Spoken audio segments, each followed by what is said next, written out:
Lahat na hanapin ng Inmax dyan na good lookings, no? Pero dito mga brother, ito naman siya may pagka-matte, may pagka-gray ang kanyang locks dito. Ang minor problem dito mga brother, dito sa kanyang kaha, no? Sa gilid, oh. Medyo may gas-gas lang to mga brother. Pero hindi naman siya basag, no? Lagyan mo lang to ng sticker mga bossing, pwede na to. So ito ang kanyang may tama dito, dito lang bahagi, oh.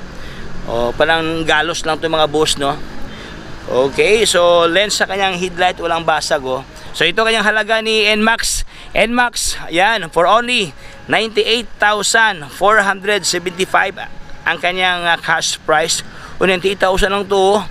Tapos magma-monthly ka lang dito mga brother ng 4,470. Okay, meron pa tong rebate na 500. Ayan, magkano na lang kaya to mga brother, oh? Nasa mga 3,000 something na kayang monthly payment dito. Tapos magda-down ka lang ng 4,924. Ayan. Masungkit mo na mga brother ang yung mga dream na repo na